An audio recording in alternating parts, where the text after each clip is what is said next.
Termiz iqtisodiyot va servis universiteti 5 milliard so'mlik grant e'lon qiladi.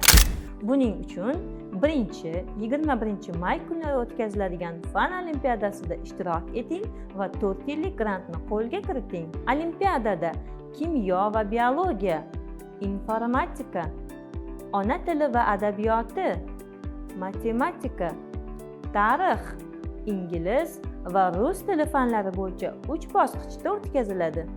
Tuman bosqichi g'oliblari uchun 50%lik, viloyat bosqichi g'oliblariga universitetda o'qish uchun 100%lik grant ajratiladi. Eng hayratlanarlisi viloyat bosqichida 1-o'rin 12 million, 2-o'rin 9 million, 3-o'rin 7 million so'm pul mukofotlari bilan taqdirlanadi. G'olib o'quvchilar bilan birgalikda o'qituvchi va direktorlar ham munosib rag'batlantiriladi. Eng ko'p o'quvchisi olimpiadada g'olib bo'lgan tuman maktabgacha va maktab ta'limi bo'limi mudirlariga 50, 30 va 15 million so'mlik pul mukofotlari beriladi.